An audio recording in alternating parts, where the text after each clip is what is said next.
Hello guys, welcome back to my channel. Guys, आज मैं the boyfriend का episode 5 explain करूंगी। एपिसोड 5 की शुरुआत वहीं से होती है जहां पे एपिसोड 4 एंड हुआ था। स्लीप ओवर डेट के लिए फर्स्ट पेयर की नाम अनाउंस होता है। फर्स्ट पेयर है काजुटो और आलान। फिर सब लोग सेकंड पेयर के लिए वेट करते हैं। सब यही गेस करते हैं कि सेकंड पेयर दाई और शुन होगा, लेकिन सेकंड कोई पेयर नहीं होता। टैब में लिखा होता है दैट्स ऑल। दाई थोड़ी देर तक इसे डाइजेस्ट नहीं कर पाता। काजुटो और आलान अपने डेट के लिए चले जाते हैं। दाई अपने रूम में चला जाता है। वो अभी तक सदमे में है। वो शुन को एकदम ही समझ नहीं पा रहा है। थोड़ी देर बाद वो जाके शुन के डोर पे नॉक करता है। वो शुन से पूछता है क्या हम बात कर सकते हैं। शुन कहता है ओके। वो लोग डाइनिंग रूम में जाते हैं बात करने के लिए। दाई पूछता है क्या हुआ था। शुन पूछता है क्या मैंने तुम्हें चूज क्यों नहीं किया। दाई कहता है हाँ। शुन कहता है बहुत सोचने के बाद मैंने तुम्हें चूज ना करने का निर्णय लिया है। दाई कहता है मैं जानना चाहता हूँ कि क्यों। शुन कहता है मैंने शुरू से ही ऐसा महसूस किया है, लेकिन तुम में कोई बुराई नहीं है। तुम्हारे रिएक्शंस और एनर्जी, मुझे फील हुआ कि हमारे वाइफ्स अलग अलग है। हमारा डेट याद करो। मुझे लग रहा था कि मैं मजे कर रहा हूँ, लेकिन फिर इसने मुझे हमारे पर्सनैलिटी के डिफरेंसेस के बारे में अवगत कराया। मैं मजे कर रहा था, फिर डिफरेंसेस को फील किया और निराश हो गया। मैं मेरे समान धैर्यशील इंसान के साथ डेट करना चाहता हूँ। हमें बात भी नहीं करनी पड़ेगी। तो मुझे नहीं लगता कि हम दोनों एक दूसरे के अनुरूप हैं। हम फ्रेंड्स के रूप में बेहतर है। मुझे लगता है ये वर्ड हमारे बीच में बेटर फिट करेगा। दाई कहता है तुम्हें पता है हम कल रात अपने अपने रूम में जाने से पहले एक दूसरे को गुड नाइट कहे और हक किए। मेरा मानना है कि इस तरह की चीजें आप किसी ऐसे इंसान के साथ करते हैं जिसके लिए आपके मन में दोस्ती से परे विशेष भावनाएं होती है। मैं आज अपने रूम में इसके बारे में सोच रहा था। अगर तुम्हें सच में लगता है कि तुम सिर्फ फ्रेंड्स बने रहना चाहते हो, अगर तुमने ऑलरेडी अपना मन बना लिया है, तो मैं इसे एक्सेप्ट करने के लिए रेडी हूँ। क्या तुम सचमुच चीजों को खत्म करके फ्रेंड्स के रूप में फिर से शुरुआत करना चाहते हो। शुन हाँ कहता है। दाई कहता है तो फिर मेरे साथ ऑनेस्ट रहने के लिए थैंक यू। दाई का दिल टूट जाता है। दूसरी तरफ रियोता अकेले बाहर बैठा हुआ होता है। वो भी अपसेट होता है। उसके पास उसक आता है। रियोता पूछता है तुम क्या कर रहे थे। उसक कहता है मैं थोड़ा ड्राइंग कर रहा था। दोनों ही अपसेट होते हैं। उसक फिर से कहता है वेल मुझे पता था वो आलान को ही चूज करेगा, हालांकि ये अभी भी फ्रस्ट्रेटिंग है। फिर रियोता से पूछता है क्या तुमने आज काजुटो का नाम लिखा था। रियोता कहता है हाँ, कल रात जब आलान ने सबके सामने काजुटो से कहा कि वो उसमें इंटरेस्टेड है, मुझे ऐसा फील हुआ मैं नहीं चाहता कि वो काजुटो को ले जाए। मैंने तभी रियलाइज किया, लेकिन ये देख कर के आलान ने ये कैसे किया। मुझे लगता है कि आलान का प्रपोजल काजुटो को सबसे ज्यादा पसंद आया। उसके बाद से एग्री करता है। फिर दिखाया जाता है आलान और काजुटो को। वो दोनों होटल रूम में जाते हैं। रूम को देख के वो लोग बहुत इम्प्रेस होते हैं। वो लोग देखते हैं कि वहाँ पे एक प्राइवेट ओपन एयर बाथ है। दो बेड के बीच में गैप होता है। आलान गैप को मिटा देता है। फिर दोनों डिनर करने बैठते हैं। काजुटो पूछता है क्या तुम हाफ जापानीज हो। आलान कहता है मेरे डैड हाफ इटालियन और हाफ ब्राजीलियन है और मेरी मॉम जापानीज ब्राजीलियन है, लेकिन मैं जापान में हूँ 2 साल की उम्र से। काजुटो पूछता है क्या तुम ब्राजील में पैदा हुए थे। आलान कहता है मैं ब्राजील में पैदा हुआ था, लेकिन मैं कभी वापस नहीं गया। मैं मरने से पहले डेफिनेटली एक बार जाना चाहता हूँ। जब मैं 6 साल का था तब से मैंने अपने डैड को नहीं देखा है। मैं अपने डैड से मिलने जाना चाहता हूँ। और जब मेरे डैड पकड़े गए थे, उन्होंने मुझसे कहा था मेरी छोटी बहन का ख्याल रखने के लिए। उन्होंने उसे मुझे सौंप दिया। उन्होंने मुझसे कहा अब तुम घर के मर्द हो, मैं तुम्हारा भरोसा कर रहा हूँ। फिर वो अरेस्ट हो गए। वो प्रॉमिस ही मेरे डैड के साथ मेरा इकलौता कनेक्शन है। मेरी मॉम सुबह से देर रात तक काम करती थी। मैं अपनी बहन को स्कूल ले जाता था, फिर उसे लाता था। लंबे समय तक हमें यूजुअली डिनर करने के लिए खाना नहीं मिलता था। हम एक अपार्टमेंट कॉम्प्लेक्स में रहते थे और हमारे बहुत सारे पड़ोसी थे, तो हम अलग अलग फैमिलीज से मिलने जाते थे और उनके साथ डिनर करते थे, मेरी बहन और मैं। फिर काजुटो से पूछता है और तुम्हारा फैमिली कैसा है। काजुटो पूछता है तुम्हारा मतलब क्या है। आलान पूछता है क्या तुम सभी टेबल के चारों तरफ बैठ के साथ में खाना खाते थे। काजुटो कहता है मेरे स्कूल लाइफ तक। आलान कहता है अपने फैमिली के साथ एक साथ बैठ के खाना खाना मेरा बहुत पुराना ड्रीम है। मेरे पास वो कभी नहीं था। मेरे लिए अपने फैमिली के साथ एक टेबल पे बैठ के खाना खाना रेयर था। सो ये सब चीजें मेरे लिए बहुत इम्पोर्टेंट है। फिर काजुटो से पूछता है, आज जब तुमने मेरा नाम लिखा तो कैसा लगा? काजुटो कहता है, मैं बहुत नर्वस था। आलान पूछता है, क्या तुमने एज्यूम किया था कि मैं काजुटो लिखूंगा? एक्चुअली मैं तुम्हें बहुत पसंद करता हूँ। मैंने ये सबके सामने कहा था, राइट? मुझे पता है मैं जो महसूस करता हूँ वो बोल देता हूँ, लेकिन इस तरह महसूस करना मेरे लिए पहली बार है। ये लव एट फर्स्ट साइट था। मेरा दिल पहले कभी ऐसा नहीं धड़का। यहाँ अपना समय शुरू करने से पहले मैं तुम्हें ये बताना चाहता था कि मैं कैसा महसूस करता हूँ। फिर दिखाया जाता है उसक घर में उदास बैठा हुआ होता है। जिनसे उसके पास आके बैठता है। उसक उससे पूछता है, तुम्हारा कैसा चल रहा है?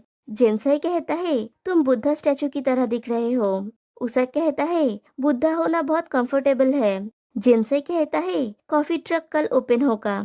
उसक कहता है, लेकिन वो दोनों कल सुबह तक लौटेंगे, राइट? जिनसे कहता है, हाँ कल। Back to Alan काजुटो।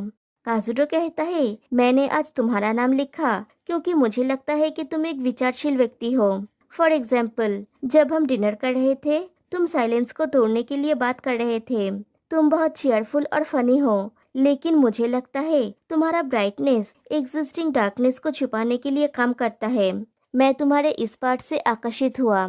आलान कहता है, मेरा बचपन हैप्पी नहीं था। मुझे ऐसा लगता है कि मैं और मेरी बहन ने सरवाइव करने के लिए पूरी कोशिश की थी, लेकिन फिर मैं बड़ा हुआ और पाया कि लोग मेरे लिए इम्पोर्टेंट है। अब मैं कह सकता हूँ मेरे सभी एक्सपीरियंसेस के कारण ये हुआ।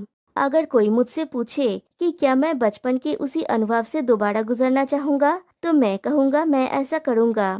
एक बार जब मैं इस तरह से सोचने में सक्षम हुआ तो मैं बहुत खुश हो गया। अभी मैं अपने वर्तमान के मैं से प्यार करता हूँ। I really do. और वो रोने लगता है। फिर कहता है, आई एम सॉरी, ये जरूर ऑकवर्ड होगा। काजुटो कहता है, बिल्कुल भी नहीं। शेयर करने के लिए थैंक यू। आलान कहता है, तुमसे बात करना इजी है। फिर दोनों सोना बात ले रहे होते हैं। आलान पूछता है, तुम्हारा टाइप क्या है? काजुटो कहता है कि उसे एनिमलिस्टिक फेशियल फीचर्स के लोग पसंद है। आलान कहता है, ये तो पूरा मैं हूँ। काजुटो कहता है, मुझे इसके बारे में नहीं पता। मेरा पहले 2 रिलेशनशिप रहा है। वो लुक वाइज एक दूसरे से बिल्कुल अलग थे। आलान पूछता है, क्या फेशियल फीचर्स तुम्हारे लिए बहुत इम्पोर्टेंट है? आई नो इनिशियली ये जरूरी है, कोई मसल वाले अच्छे दिखने वाले। काजुटो पूछता है, तुम्हारा मतलब क्या है? आलान कहता है, तुम खुद के बॉडी को देखो और तुम्हें पता चल जाएगा। काजुटो कहता है, मेरे मसल्स नहीं है। तुम रुको, मैं जा रहा हूँ, मेरा हो गया। आलान पूछता है, एक दूसरे को वश करना चाहते हो? अगर हम बहुत ज्यादा इंटीमेट हो गए तो मैं बाहर निकल जाऊंगा। काजुटो ना कर देता है। उसे लगता है कि ये बहुत डेंजरस है। फिर आलान वहीं पे होता है और काजुटो नहाने चला जाता है। दूसरी तरफ ग्रीन रूम में दिखाया जाता है, रियोता ने काजुटो को मैसेज किया है, लेकिन काजुटो ने उसे अभी तक सीन नहीं किया। दूसरी तरफ उसक अपने रूम में बैठ के ड्राइंग कर रहा है। Back to Alan Kazuto. दोनों रात को सोने से पहले ब्रश कर रहे होते हैं। आलान काजुटो से अपना शर्ट खोलने के लिए कहता है, लेकिन काजुटो सिर्फ सामने का पार्ट ओपन करता है और आलान पीछे से काजुटो को हक कर लेता है। फिर सोने से पहले आलान कहता है, मैं तुम्हें मसाज दूंगा, टी शर्ट पहनने की जरूरत नहीं है। काजुटो कहता है, नहीं मुझे जरूरत है, मुझे ठंड लग रहा है। फिर पूछता है, ये बस मसाज है, राइट? आलान कहता है, हाँ प्लीज अपना टी शर्ट खोल दो। काजुटो वैसा ही करता है। फिर आलान काजुटो को मसाज देने लगता है। Next day morning green room में बाकी लोग ब्रेकफास्ट कर रहे होते हैं और आलान और काजुटो के बारे में डिस्कस करते हैं कि वो लोग हनीमून से लौटने वाले हैं। शुन कहता है, हनीमून राइट वर्ड नहीं है, लेकिन साथ में पूरा एक दिन बिताने के बाद दोनों जरूर और भी करीब आ गए होंगे।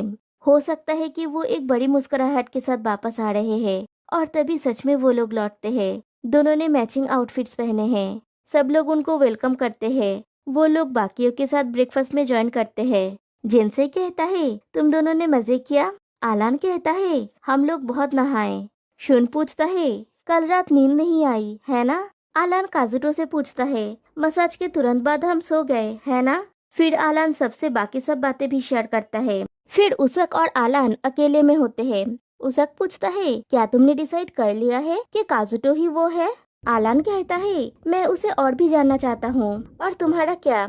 उसक कहता है मैंने अपना मन बना लिया है, लेकिन ऐसा करने के लिए मुझे एक आखिरी प्रयास करना होगा। मुझे सच में कुछ करना होगा। फिर रियोता और काजुटो को दिखाया जाता है। रियोता कहता है तुम दोनों डेट पे गए थे, तो क्या तुमने डिसाइड कर लिया कि तुम अब किसे लाइक करते हो? काजुटो कहता है कि वो अभी तक श्योर नहीं है, वो और भी ज्यादा कंफ्यूज्ड हो गया है। रियोता इसका कारण पूछता है तो काजुटो कहता है वो अभी तक श्योर नहीं है कि क्यों।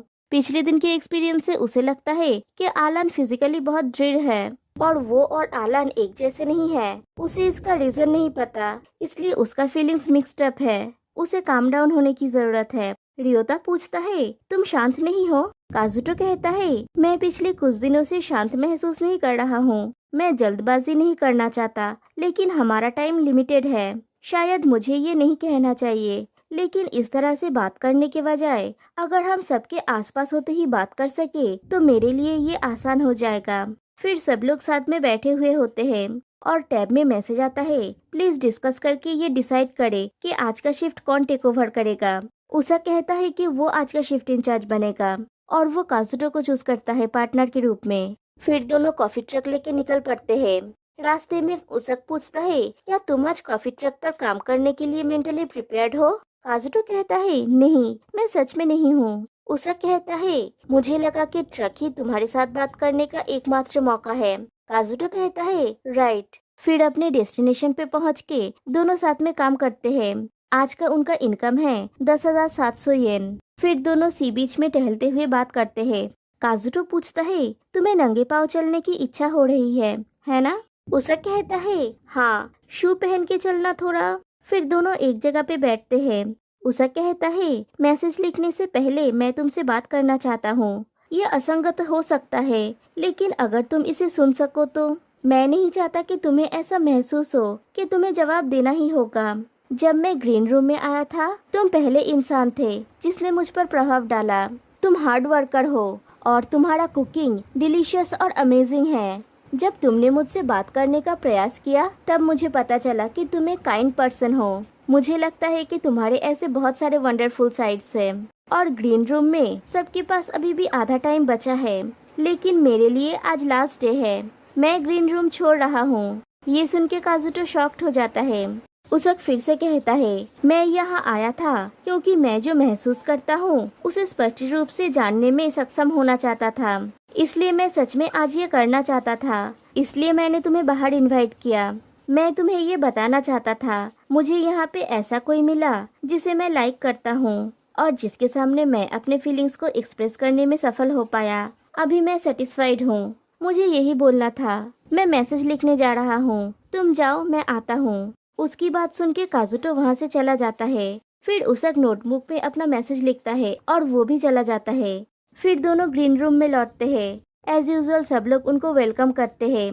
काजुटो उन लोगों के साथ बैठता है और उसक घर के अंदर चला जाता है। थोड़ी देर बाद उसक अपना लगेज लेके बाहर आता है। सब उसे देख के सरप्राइज्ड हो जाते हैं। उसक कहता है आज मैं ग्रीन रूम छोड़ के जा रहा हूँ। सब लोग सोचते हैं कि वो मजाक कर रहा है, लेकिन वो कहता है कि मैं सीरियस हूँ। कल मैं कुछ काम के लिए अब्रॉड जा रहा हूँ। मुझे शुरू से ही पता था कि मैं यहाँ पे लिमिटेड टाइम के लिए हूँ। आज मैं काजुटो के साथ कॉफी ट्रक में काम किया और मैं अपने फीलिंग्स को व्यक्त करने के अपने लक्ष्य को पूरा करने में सक्षम था। मैं अब पॉजिटिव फीलिंग्स के साथ इस घर को छोड़ सकता हूँ। इससे कोई फर्क नहीं पड़ता कि आप यहाँ पे प्यार के लिए हो या फिर दोस्ती के लिए। मैं आशा करता हूँ कि तुम सभी अपने फीलिंग्स को एक्सप्रेस करने के लिए इस अवसर का आनंद लोगे। मेरा ग्रीन रूम का सफर यहीं तक का था। उसक और बाकी सब लोग बहुत इमोशनल हो जाते हैं। उसक सिचुएशन को थोड़ा लाइट करने के लिए कहता है आज डिनर में क्या है? दाई कहता है हमने आज कीमा करी बनाया है, हम चिकन ब्रेस्ट भी लाए हैं। उसक थैंक यू कहता है और लिटरली सबके आंख में आंसू थे। सब एक एक करके उसक से गले मिलते हैं। सबसे आखिर में था काजुटो। उसक उसे हक करने के बाद कहता है मैं इस फीलिंग्स को महसूस करने में सक्षम था क्योंकि तुम यहाँ पे थे। Thank you, good luck. फिर सबको बाय बोल के उसक वहाँ से चला जाता है। रात को डिनर टेबल पे सभी लोग चुपचाप डिनर कर रहे होते हैं। तभी काजुटो नोटबुक को खोलता है ये देखने के लिए कि उसक ने क्या मैसेज लिखा था, और वो सभी लोग देखते हैं कि उसक ने उन सभी पार्टिसिपेंट्स की ड्राइंग बनाई है और सबकी ड्राइंग बहुत ही अच्छी है। सब लोग ये देख के बहुत खुश होते हैं। उसक के लिए ये आधा महीना उत्साहवर्धक था। वो इसे एक बड़ी प्रोग्रेस मानता है कि वो जो फील कर रहा था उसे एक्सप्रेस करने में वो सफल हो सका। उसे विश्वास है कि ये उसे उसके फ्यूचर रिलेशनशिप्स में हेल्प करेगा। ये उसके लिए एक लाइफ लॉन्ग मेमोरी रहेगा जो उसके लिए बहुत प्रेशियस है। और यहीं पे एपिसोड 5 एंड होती है। आज की एपिसोड का एंडिंग थोड़ा सैड था। तो गाइस फिर मिलते हैं नेक्स्ट एपिसोड में, तब तक के लिए बाय बाय।